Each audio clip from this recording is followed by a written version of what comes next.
கோயம்புத்தூர்ல ஷேகர் அப்படின்னு ஒரு பிசினஸ் ஓனர் 2016ல் ஒரு மேனுஃபேக்சரிங் யூனிட் ஆரம்பிக்கிறாருங்க. பிஸ்னஸ் ஆரம்பித்து நல்லா சக்ஸஸ்ஃபுல்லாக போயிட்டுருக்கு, நிறைய ஆர்டர்ஸ் கிடைக்குது, லாபமும் அதிகரிக்குது. சரி, நம்ம கம்பெனியை அடுத்த லெவலுக்கு கொண்டு போகலாம், கொஞ்சம் இன்னும் பிஸ்னஸை எக்ஸ்பேண்ட் பண்ணலாம் அப்படின்னு பேங்க்கில் போய் பிஸ்னஸ் லோன் கேட்குறாரு. அவர்கிட்ட கம்பெனி ரெஜிஸ்ட்ரேஷன் சர்டிஃபிகேட் இருக்குது, ஜிஎஸ்டி சர்டிஃபிகேட் இருக்குது, 3 வருஷம் சப்மிட் பண்ண ஐடி ரிட்டர்ன்ஸ் இருக்குது.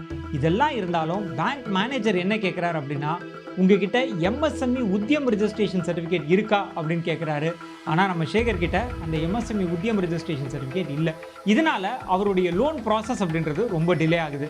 நீங்கள் நினைக்கலாம், அப்படி என்ன இந்த எம்எஸ்எம்இ உத்தியம் ரெஜிஸ்ட்ரேஷன் சர்டிஃபிகேட்ன்றது ரொம்ப ரொம்ப முக்கியமா அப்படின்னு கேட்டிங்கன்னா, எஸ், நீங்கள் ஸ்கீம்ஸ்க்கு அப்ளை பண்ணுறீங்க, இல்லை ஒரு சப்சிடி பேஸ்டு லோனுக்கு அப்ளை பண்ணுறீங்க அப்படின்னா கட்டாயம் இந்த எம்எஸ்எம்இ ரெஜிஸ்ட்ரேஷன் சர்டிஃபிகேட் அப்படின்றது அவசியங்க. ஸோ இன்றைக்கி இந்த வீடியோவில் எம்எஸ்எம்இனா என்ன, எம்எஸ்எம்இ இஷ்யூ பண்ணக்கூடிய உத்தியம் ரெஜிஸ்ட்ரேஷன் சர்டிஃபிகேட்ன்றதை எப்படி வாங்குறது, யாரெல்லாம் இதுக்கு எலிஜிபிள், என்னென்ன பெனிஃபிட்ஸ் எல்லாம் இருக்குது, இந்த மாதிரி எம்எஸ்எம்இ பற்றின எல்லா டீட்டெயில்ஸும் பார்க்க போகிறோம். வீடியோவை கடைசி வரைக்கும் பாருங்கள். நான் அறிவழகன், பிஸ்னஸ் லாயர். என்னோட கம்பெனி பேர் இன்டெலிஜென்ஷியா பிரைவேட் லிமிடெட்.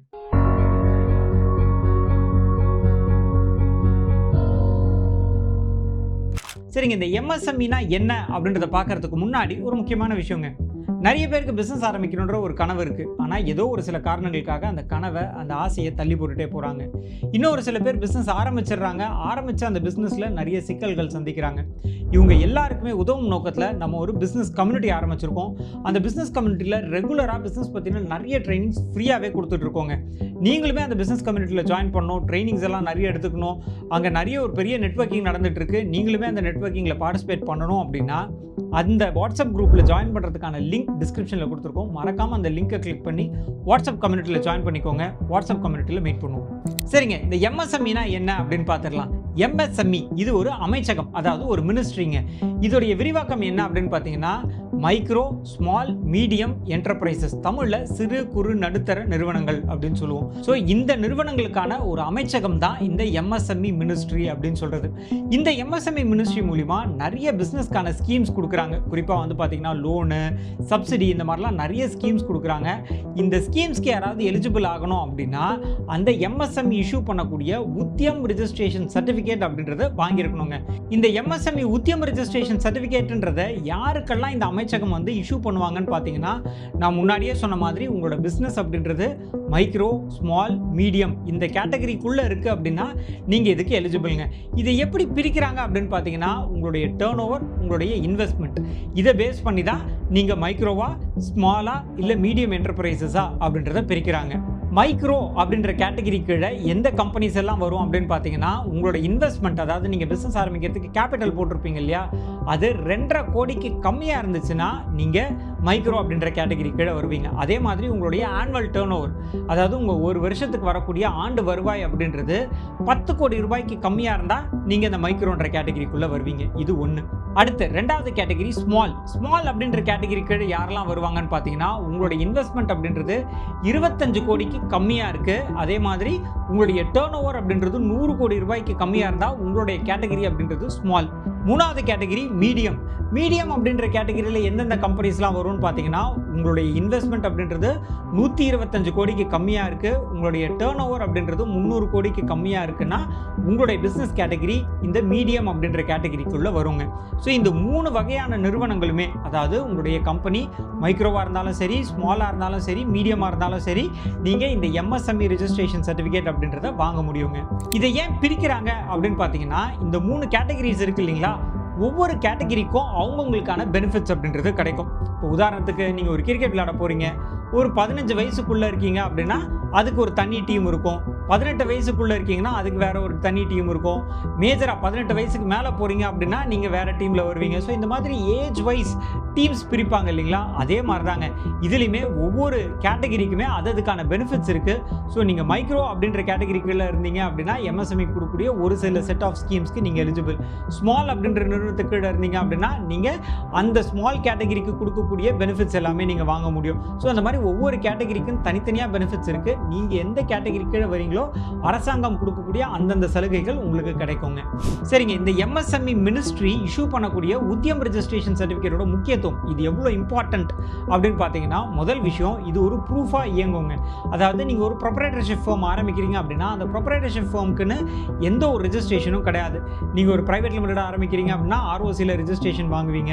ஒரு பார்ட்னர்ஷிப் பிஸ்னஸ் ஆரம்பிக்கிறீங்கன்னா ஒரு பார்ட்னர்ஷிப் டீடு போட்டு அதை ரெஜிஸ்டர் ஆஃபீஸில் எடுத்துகிட்டு போய் ரெஜிஸ்டர் பண்ண முடியும். ஆனால் ஒரு ப்ரொப்ரைட்டர்ஷிப் ஃபார்ம்னா அதுக்குன்னு எந்த ஒரு ரெஜிஸ்ட்ரேஷனும் கிடையாது. அந்த சமயத்தில் நீங்கள் இந்த MSME அமைச்சகம் இஷ்யூ பண்ணக்கூடிய உத்தியம் ரெஜிஸ்ட்ரேஷன் சர்டிஃபிகேட் வாங்குறீங்கன்னா அதுவே ஒரு ப்ரூஃபாக இருக்கும். இந்த இடத்துல இந்த ஒரு பிஸ்னஸ் இயங்குது அப்படின்றதுக்கான ஒரு பேசிக் ப்ரூஃபாக இந்த MSME சர்டிஃபிகேட் அப்படின்றது இருக்குங்க. அண்ட் ரெண்டாவது, இது ஒரு பேசிக் எலிஜிபிலிட்டிங்க. நீங்கள் ஒரு பிஸ்னஸ் ஆரம்பிக்கிறீங்க, பிஸ்னஸ்க்காக நிறைய கவர்மெண்ட் ஸ்கீம்ஸ் கொடுக்குறாங்க. அதுவும் குறிப்பாக இந்த MSME மினிஸ்ட்ரி நிறையவே ஸ்கீம்ஸ் கொடுத்துட்டு இருக்காங்க. அந்த ஸ்கீம்ஸ் எல்லாத்தையும் நீங்கள் அவைல் பண்ணணும் அப்படின்னு நினச்சிங்கன்னா கட்டாயம் அதுக்கான பேசிக் எலிஜிபிலிட்டின்றது உங்கள் கம்பெனியில் இந்த MSME சர்டிஃபிகேட் அப்படின்றது இருக்கணுங்க. அண்ட் இன்னொரு விஷயம் என்ன அப்படின்னு பார்த்தீங்கன்னா, இந்த MSME ரெஜிஸ்ட்ரேஷன் இல்லை உத்தியம் ரெஜிஸ்ட்ரேஷன் இதுக்கு நிறைய பேர் கன்ஃபியூஸ் ஆவாங்க. ஒன்றுமே கிடையாது. MSME அப்படின்றது மினிஸ்ட்ரியோட பேர், அவங்க இஷ்யூ பண்ணக்கூடிய சர்டிஃபிகேட்டோட பேர் உத்தியம் ரெஜிஸ்ட்ரேஷன். ஸோ இந்த MSME ரெஜிஸ்ட்ரேஷன்னாலும் சரி, உத்தியம் ரெஜிஸ்ட்ரேஷன்னாலும் சரி, MSME சர்டிஃபிகேட்டு, உத்தியம் சர்டிஃபிகேட்டு இது எல்லாமே ஒன்று தாங்க. அண்ட் இன்னொரு விஷயம் நிறைய பேருக்கு சந்தேகம் வரும், இந்த சர்டிஃபிகேட் வாங்கணும் அப்படின்னா யாரெல்லாம் வாங்க முடியும் அப்படின்னு ஒரு சந்தேகம் வரும். ஸோ இதுக்கு பார்த்தீங்கன்னா நீங்கள் ஒரு ப்ரொப்ரைட்டர்ஷிப் ஃபார்மாக இருந்தாலும் சரி, இல்லை ஒரு private limited company, LLP, public limited company, எந்த ஒரு கேட்டகரியாக இருந்தாலுமே சரி கட்டாயம் இந்த MSME சர்டிஃபிகேட் வாங்கலாம். நான் முன்னாடி சொன்ன அந்த டர்ன் ஓவர், அந்த இன்வெஸ்ட்மெண்ட், அந்த லிமிட் இருக்குது இல்லைங்களா, அதுக்குள்ளே இருந்தீங்க அப்படின்னா தாராளமாக இந்த MSME சர்டிஃபிகேட் வாங்கலாங்க. அது மட்டும் இல்லாமல் இதில் வெறும் மேனுஃபேக்சரர் தான் வாங்க முடியுன்ற மாதிரிலாம் கிடையாது. மேனுஃபேக்சரர், ட்ரேடர், சர்வீஸ் ப்ரொவைடர் அப்படின்னு யார் வேணாலும் இந்த MSME சர்டிஃபிகேட் வாங்கலாம். சரிங்க, அடுத்த செக்மெண்ட் பார்க்கறதுக்கு முன்னாடி இன்னொரு முக்கியமான விஷயங்க. நிறைய பேர் இப்போ தான் பிஸ்னஸ் ஆரம்பிக்கலாம் அப்படின்ற எண்ணத்தில் இருப்பீங்க. பிஸ்னஸ் ஆரம்பிக்கணும் அப்படின்னா அதுக்கு தேவையான நிறைய ரெஜிஸ்ட்ரேஷன்ஸ், லைசன்சஸ் எல்லாம் இருக்குது இல்லையா. நிறைய பேருக்கு அது என்ன ரெஜிஸ்ட்ரேஷன் ஏது அப்படின்றதெல்லாம் தெரியாது. ஸோ இவங்க எல்லாருக்குமே புரிகிற வகையில் நம்ம ஒரு கம்பெனி ஆரம்பிக்கிறோன்னா அதுக்கு தேவையான ரெஜிஸ்ட்ரேஷன் என்ன, லைசன்சஸ் என்ன, அது எப்படி வாங்கணும், இது எல்லாத்துக்குமே ஒரு PDF டாக்குமெண்ட் கிரியேட் பண்ணியிருக்கோம். உங்களுக்கு அந்த PDF டாக்குமெண்ட் தேவைப்படுது அப்படின்னா டிஸ்கிரிப்ஷனில் இருக்கக்கூடிய லிங்கை கிளிக் பண்ணி அந்த PDF டாக்குமெண்ட்டை ஃப்ரீயாகவே டவுன்லோட் பண்ணிக்கலாங்க. நிறைய தகவல்கள் அதில் கொடுத்துருக்கோம். மறக்காமல் அந்த PDF டாக்குமெண்ட்டையும் டவுன்லோட் பண்ணிக்கோங்க. சரிங்க, இந்த MSMEயோட உத்தியம் ரெஜிஸ்ட்ரேஷன் சர்டிஃபிகேட் வாங்கியாச்சு. இதனால் என்னெல்லாம் பெனிஃபிட்ஸ் கிடைக்கும் அப்படின்னு கேட்டிங்கன்னா நிறைய பெனிஃபிட்ஸ் இருக்குது. முதல் பெனிஃபிட் அப்படின்றது பிஸ்னஸ் லோன். நிறைய கவர்மெண்ட் ஸ்கீம் பேஸ்டு லோன் கொடுக்குறாங்க. முத்ரா லோன், CGT, MSE இந்த மாதிரி நிறைய லோன்ஸ் கொடுக்குறாங்க. அதில் நிறைய பெனிஃபிட்ஸும் இருக்குது. குறிப்பாக பார்த்தீங்கன்னா கம்மியான இன்ட்ரெஸ்ட்டு, சில இடங்களில் சப்சிடி கொடுக்குறாங்க. ஸோ இந்த மாதிரியான லோன் எல்லாம் நீங்கள் subsidy based, scheme based loans எல்லாம் அவைல் பண்ணணும் அப்படின்னா அதுக்கு பேசிக்காக உங்ககிட்ட இந்த MSME உத்தியம் ரெஜிஸ்ட்ரேஷன் சர்டிஃபிகேட் இருக்கணும். இது இருந்தால் கட்டாயம் நீங்கள் இந்த லோன்லாம் வாங்க முடியும். ஸோ இது முதல் பெனிஃபிட். ரெண்டாவது பெனிஃபிட் அப்படின்றது டெண்டரில் முன்னுரிமை. கவர்மெண்ட் இஷ்யூ பண்ணக்கூடிய நிறைய டெண்டர்ஸ் இருக்குது. நீங்கள் ஜெம் மூலியமாகவும் நீங்கள் அந்த டெண்டருக்குலாம் அப்ளை பண்ணலாம்.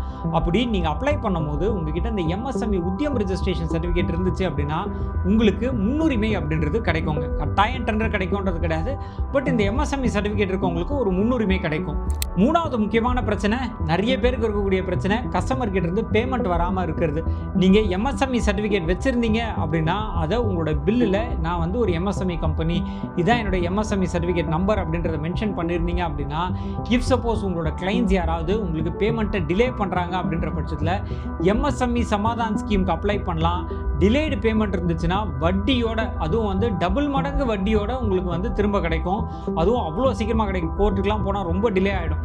ஆனால் இந்த MSME சர்டிஃபிகேட் வச்சுருந்து அது மூலிமா அந்த சமாதான் ஸ்கீமில் அப்ளை பண்ணுறீங்கன்னா உடனுக்குடன் உங்களுக்கான தீர்வுன்றது கிடைக்கும். பணம் ஈஸியாக கிடச்சிருங்க.